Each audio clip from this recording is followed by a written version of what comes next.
Hello everyone. We're back after a long summer break in which Anna and I were trying to catch up with each other and to do this episode that we've been wanting to. And today finally we make it. So, hello, welcome Anna. Thank you, Kristiana. Yeah. It's so good to be here with you and And virtually. thank you. Anna and I, we know each other from our time in the European Commission where we were both trainees in DG EAC. You were in the culture department and I was in the something with research and innovation and yeah, the educational side of it. Yeah, actually, to be honest, I was always hanging around the culture department, but I was technically in the communication, like dissemination department. But Oh, I like to were go you? everywhere. Yeah.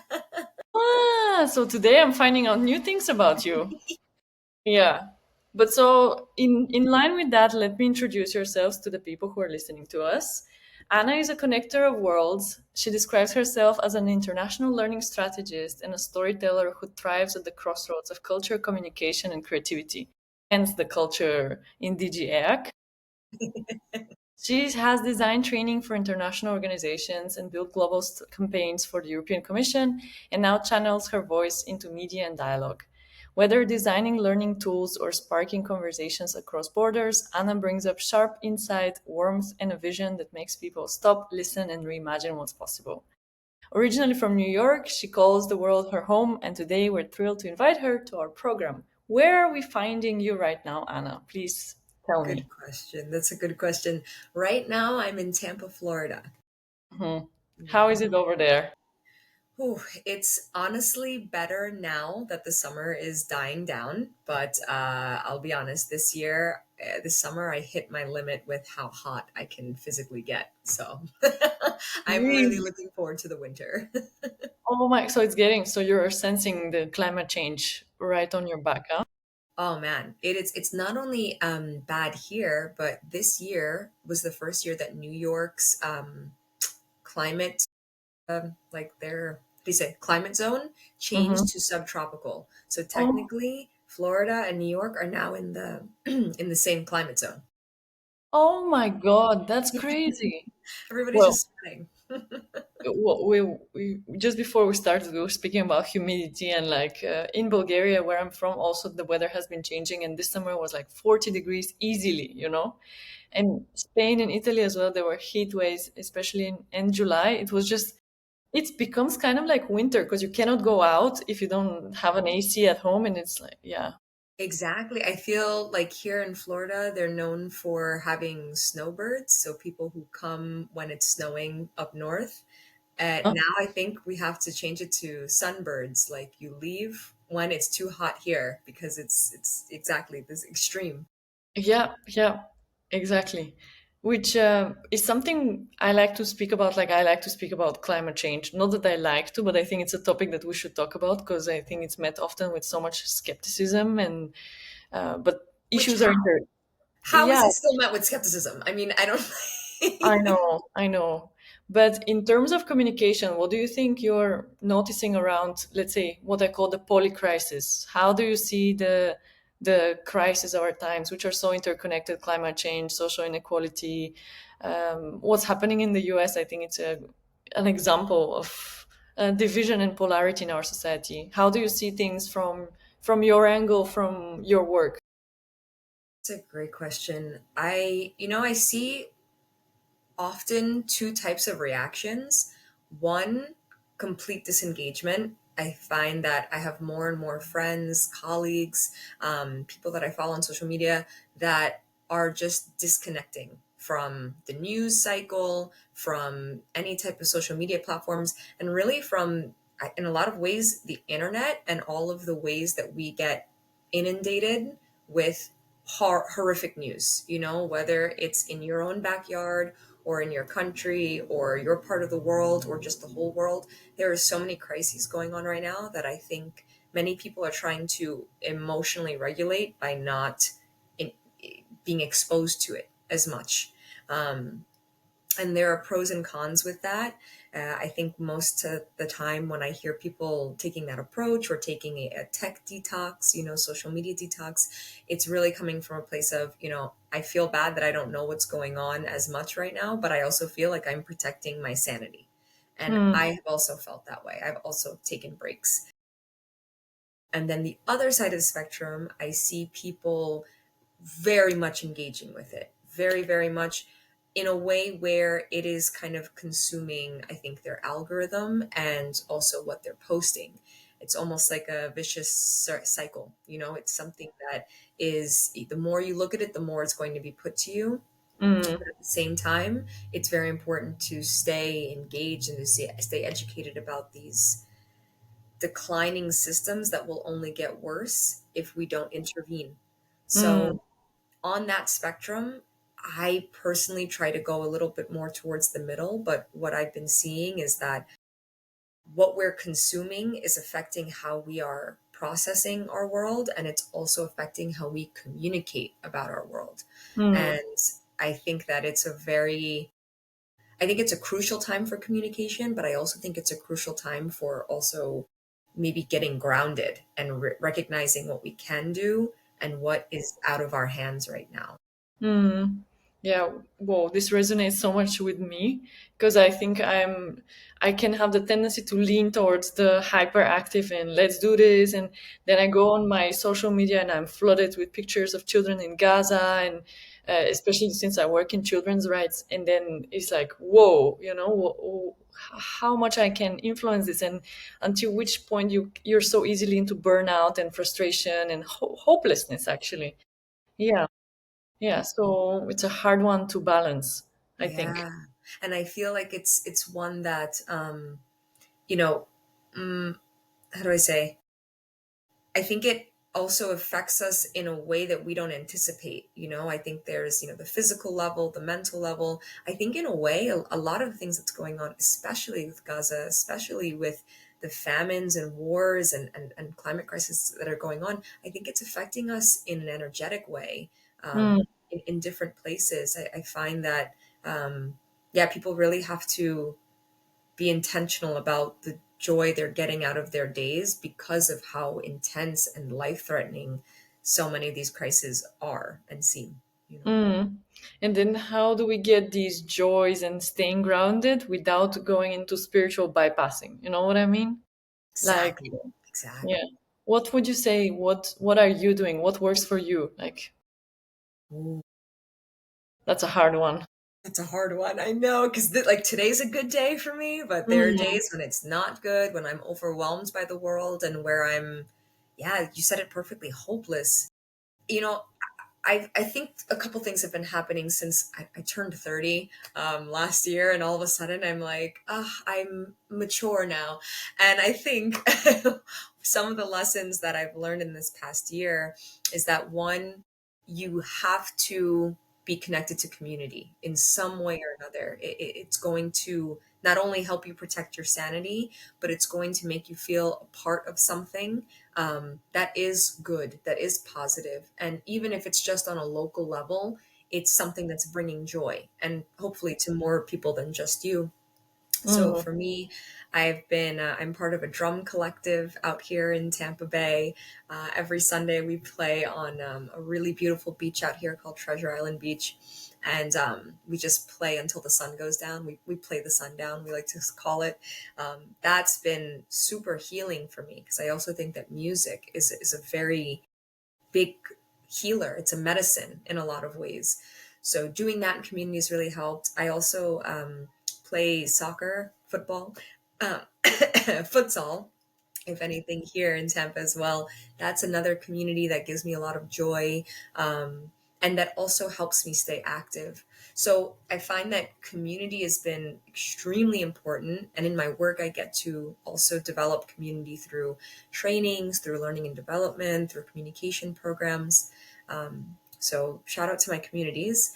And I think the other thing that's been helping me a lot is, yeah, just kind of recognizing where I can and cannot affect change. You mm, know, um, 2 years ago, for instance, when um, the bombings and happened around Gaza and everything like that, and just in general with Trump getting elected, there's a lot that's been going on that has forced a lot of division. Um, I found myself very hyper engaged with content, political content, wars, and everything, and trying to create communications around it, create videos around it. And I burnt myself out. I felt that it was not sustainable, and if anything, I felt more disappointed because I could tell this one video is not going to do anything that I would hope to see. Um, but I do think that that taught me the value of journaling and writing, and doing the things that you need to do to ground yourself, to continue waking up every day, and injecting some type of joy into this world, some type of positivity, some type of optimism, also some type of constructive energy, right? Mm, Because even if it's just you, I don't know, helping a family member with something, or just happening to bring a good energy into a local space, into your coffee mm, shop, whatever it is, I do think it makes a difference, and we need every bit nowadays. mm. It almost sounds like a generational. What you're describing sounds like the story of so many young people around me, or people around my age, let's say, that were going through this. How many of us have been through a burnout because of over trying to help, or go to the other extreme, as you said, numbing? And it reminds me of this serenity prayer. I don't know if you know it. I love Uh, the simple prayer, yeah, yes.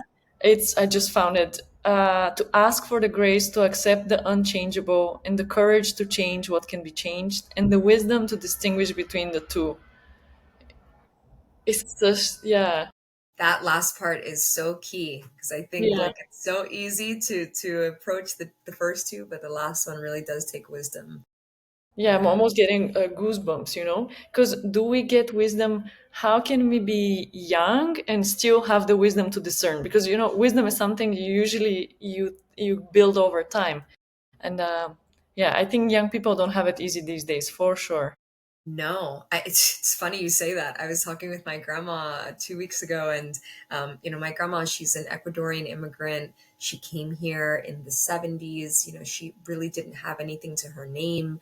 There was a lot going on, economically back then, politically. Her country was not in a great place. And so, whenever I feel overwhelmed about the world, I like to ask the older people in my family, hey, like, is this as bad as it seems? Like, surely there's been worse. And I asked my grandma, I was like, Grandma, is this the worst you've seen the world? And she did not reassure me. She was like, yes. She was like, whatever's going on right now is not, I've never seen it before. Good luck. I was like, oh, okay. All right. Yeah. Thank you. But at the same time, it's good to know that what we're feeling is valid, right? Like, Mm. this is not just, oh, human cycles. This is a very unique time in history, I think, that Mm. requires a lot of intention. Yeah, I have a teacher from the master program I did in Sweden last year, strategic leadership towards sustainability, who posted it was an article that humans we have the bias to think that the times that we live in are the times of change, right? And it's like we all, oh yeah, now it is the time of change, but I really think we are really into the Yeah. I really believe like maybe we're biased, but there's this sense where I think so many systems are breaking down, as what you were saying. That it must be that we're gonna reach like a new cycle where one system is gonna die and a new system will be born. Will have to be born because we cannot keep business as usual and continue pretending that our actions don't have consequences. And we'll have to shift, I think, uh, our values. Yeah. How do you, I wanted to ask you, how do you think, because when you speak about your work, it sounds so holistic. There's communication, there's training, there's learning. How do you connect your work that you're doing with this big system change which is going on? The way I look at my work is, yeah, it really is kind of a holistic thing, and it's pieces of a puzzle. So for me, I got started in communication. I studied communications and international studies when I was doing my bachelor degree in Buffalo. And I chose those two things because I've always been interested in people and in different backgrounds. Growing up in New York, you were always around somebody that was a little different from you, at least. And, that kind of spurred me to want to learn more about the world, and also how people see the world, right? Because I think that culture influences so much of how we see problems, what we see as a problem, and how we see others. And within the last 5 years, I've transitioned into learning and development, but communication has always been a big part of that for me, because I think that the way you learn is through effective communication. The way you learn anything, it can be a book, it can be a political situation, it can just be learning about life, you know? So for me, the more intentionally you make a lesson plan or a webinar or something that speaks about real life, I think the better you will actually impact the person who's learning or listening. And I do think learning and listening are kind of two sides of the same coin. Um, for me, when I'm talking about especially things that are painful to think about. It's painful to think about any child getting bombed. It's painful to think about any child starving, or people not being able to feed themselves or find work in our world. You know, I think that a lot of these things cause a human reaction in us, whether or not we admit it all the time. So for me, it's really about connecting with that space in us that feels and that evolves with how we grow. You know, Mm. I think that if you're just creating a memo or a little module that's just superficial, that works, but I think the way to get people to act is to get them to feel and to have them acknowledge that, it's not all on you, but you are a part of our world. You do contribute to our world. So everything that I create is really geared to helping people bypass that wall in them that Mhm. keeps them from engaging with the world and potentially helping the world in their own way. Mm. Whoa. There's just so much wisdom. I'm taking notes, as you're speaking, especially the one about learning is listening. As someone who I spent 1 year as a teacher in Bulgaria, and it's like if you're not able to communicate to the children according to their needs in their style, listening style, right? Because some of us are more visuals, others are more, I don't know, kinetic, like more Yes. into the body. Like there's so many ways to communicate. And then another thing I'm thinking is how much are we listening to ourselves, because we're so flooded with communication. Like I'm now thinking, okay, I want to rebuild my website, I want to communicate myself, and then I'm like, I'm absolutely overwhelmed by other people, and I don't want to be the another person overwhelming people. So how do we? And I'm thinking there is something about authenticity here, and just alignment. When you are really aligned with who you are, the way how you communicate is different. But I'm not sure. How do we even find out if we're aligned, right? If we cannot listen to ourselves, what do you hear there? I love that question because it's also at the base of one of my philosophies that social media is also in a way changing our self perception. We have now the first two generations really that are growing up with technology, and we're seeing how it's playing out in different ways. And not just technology, but this kind of mass social media, just like voices in the void, just shouting, just and to make it worse, that shouting can be monetized. And so you have people that are saying, intentionally mm, flagrant, incendiary things to get a reaction out of other people. And they may not even believe what they're saying. They're just saying it to get views, to get clicks, to get money. And I think this is a unique time in human communication because we never had that incentive before. We never had the incentive to just speak, speak, speak, speak, speak to be seen, Um, if anything, we've had, even going back to cave drawings, right? It was rather to say I'm here, I exist. That's what a lot of our communication has been, or conveying ideas. Hmm. The biggest issue I think with modern communication is that it doesn't give a real perspective on how important it is to know yourself, to know your own voice, and to also understand that I don't know how to put it, but I think of it in terms of West versus East philosophy in a lot of ways. I think that in the West, in the US, for instance, I'm just talking about the US, it's very individualistic. And it's almost this idea of, okay, how do I get what I need? How do I Mhm. get my money? How do I get my face shown everywhere? Whereas in the East, I had the opportunity to go to Thailand last year, and it really blew my mind how considerate people are of others. And I remember even in my program, I was friends with a Japanese girl who had told me that the concept of identity in Japanese is actually very hard to translate, but it very loosely means the part of you that is reflected in everyone else. This is so different. You know what I mean? So even those perspectives are so different. And in Asia, they also have, you know, social media, obviously. But I think Mm. the way that we approach it, the way that we understand ourselves and how we're contributing to a greater system, I think it really does influence how you communicate and ultimately how you influence others, you know? Um, I haven't figured it out, the fix, but that's what comes to mind for me, the difference in Yeah. intention. Yeah. And also when we hear, when I hear you, what I hear is like, what if we're each voices of our, more broadly, our generation, our system, right? Like we come with so much people behind us and next to us that we're holding hands, and instead of just seeing, yeah, like one little person, and thinking, Exactly. oh, I'm so unique, and right. Exactly. Meanwhile, we're just, I always like to say this, I'm like, we're just little monkeys with thumbs. Like Mhm. we got thumbs and we got a bigger brain and now we're really running things, but we're almost kind of like children, you know, in a lot of ways of how we're talking about things. I always think of this example.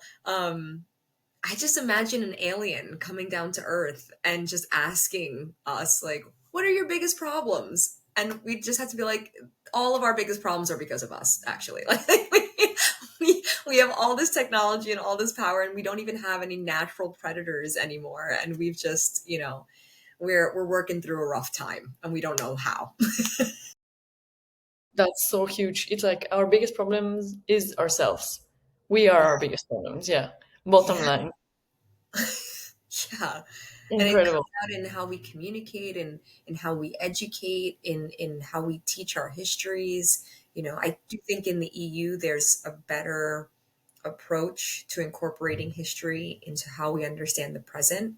I've always appreciated that about European education and school systems and society.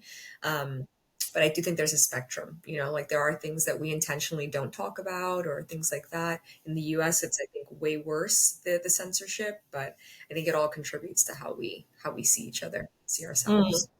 yeah. No, it's, I mean, I don't know how much you would like to go in depth. I think I don't want to go too much into the topic with the current state in the US, but I just saw, I don't know if you're watching South Park, the latest episode. It was so good, you So, know?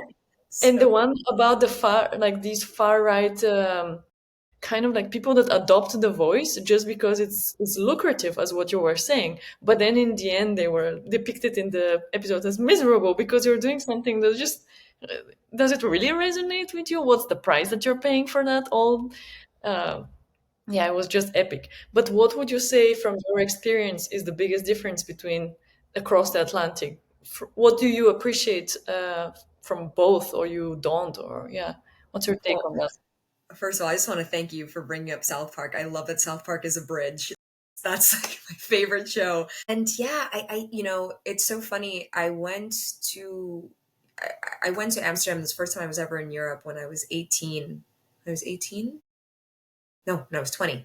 And it blew my mind. It blew my mind just coming from the States, coming from New York, because I think the first time I went to Europe, I was able to see the ways that you're shaped and you're influenced as an American.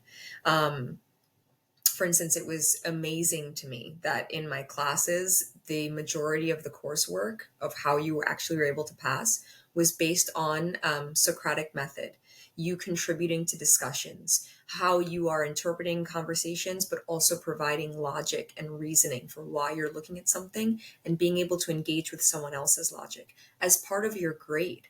whereas in the States, I think unless you're studying law, that's not really as emphasized. It's definitely there in the system, but it's not, it's more about memorization. It's more about passing the standardized test. Um, these are things that have really, I think, limited the ways that we're able to even talk about concepts that influence us. The first time I really got to even talk freely about socialism, for instance, was in Europe. It was during my master's program in Germany, where I was invited to a meeting of just a group that was reading, the manifesto. And it wasn't something where I felt like I ever got that chance in the US. So I think that one of the biggest differences that I see is education. I think education needs to be so much more expanded in the US, and more directly tied to the development of the person as opposed to passing the test. Um, and I think that plays out in a lot of ways as people get older in these different societies. Um, Even working, at the commission and seeing how much, how do you say, how much there is an emphasis on incorporating different voices. You have 27 member states, right? So at all levels of government, you're having to bring in different parties, different, different politicians, but different viewpoints, right? Different considerations to come to a decision and then pass that, whatever that may be. I think that the US is very diverse, and I think that's been one of our biggest strengths since we became a country. At the same time, right now we're going through a really nasty wave of repression. I think that doesn't make us better. I think it also punishes people that certain groups want to see punished, but actually everybody's getting punished. Um, and I think the European approach to social tension, social harmony, whatever you may call it, I think even just it's a bit better because people grow up very aware that they are not the center of the universe, right? If I grew up in Italy, I'm definitely hearing news about what's going on in France or the UK or, the US or Asia. I'm learning, and through growing, that I am part of a system. Often in the States, when it comes to our media, to our education, to our TV, all of it, to our entertainment, we are focused on ourselves, like looking at our own belly button in a way that it's sad, because I think at the end of the day, have as a human civilization, like everyone on the earth right now, we have the opportunity to learn from one another. Just, hey, in the Netherlands, you guys have become amazing at not being flooded, not living under the sea. That's incredible. We should all be taking notes from the Netherlands, right? In Japan, Finland, you guys have consistently some of the best education scores around the world. Let's learn from you, and let's do it with humility. Let's ask some questions, instead of kind of like everybody struggling in their own silos and then maybe not even succeeding. Mm. Yeah, very, very true. I believe in that.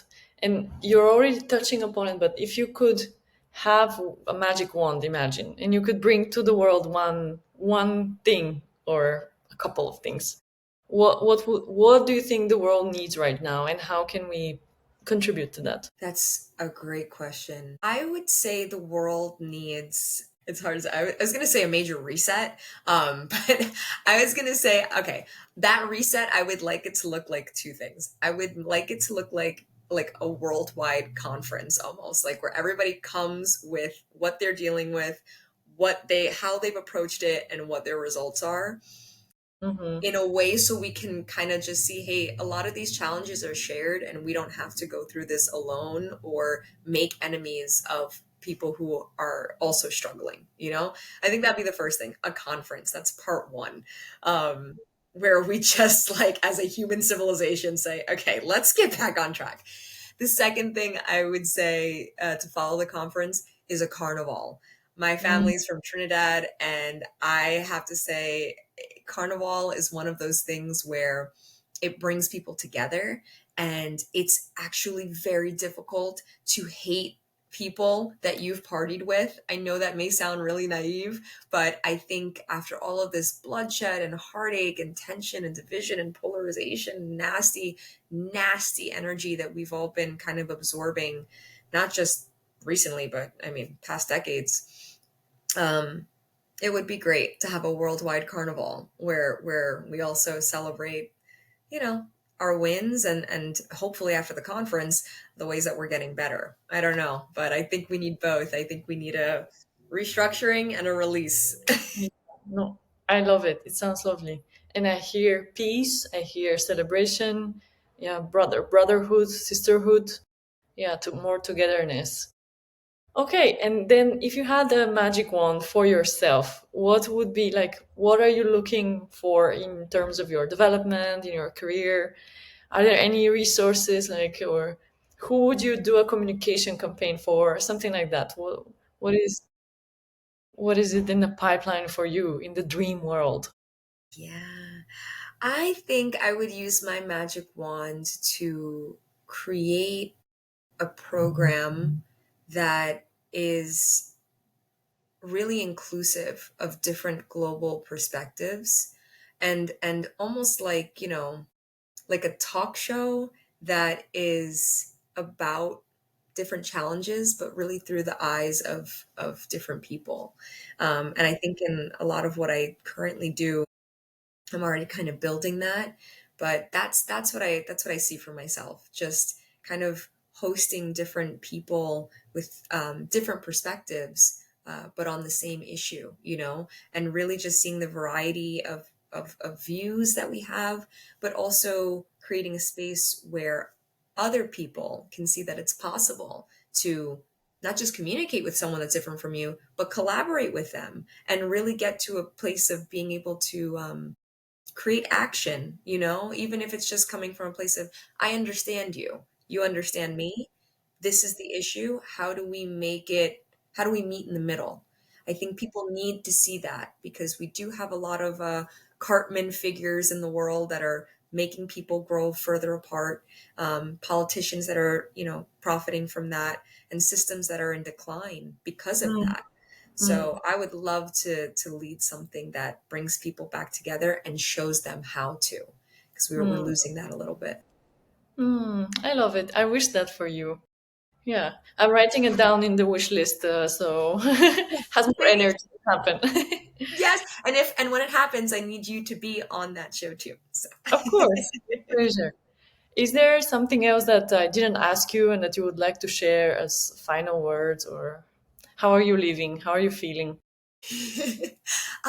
You know, I'm really grateful that we got this time together, and you know, I don't have any further questions. I loved your questions. I thought they were great. It's part of the reason why I love your podcast. I think you have a really effortless flow to your interviews. So thank you again for having me on, and I just wanted to commend you on this podcast and in how you communicate these like really big overarching issues, but bringing it back to like a really people centered, authentic place. I really appreciate that you can do that. And yeah, I wish you nothing but the best moving forward because we need this.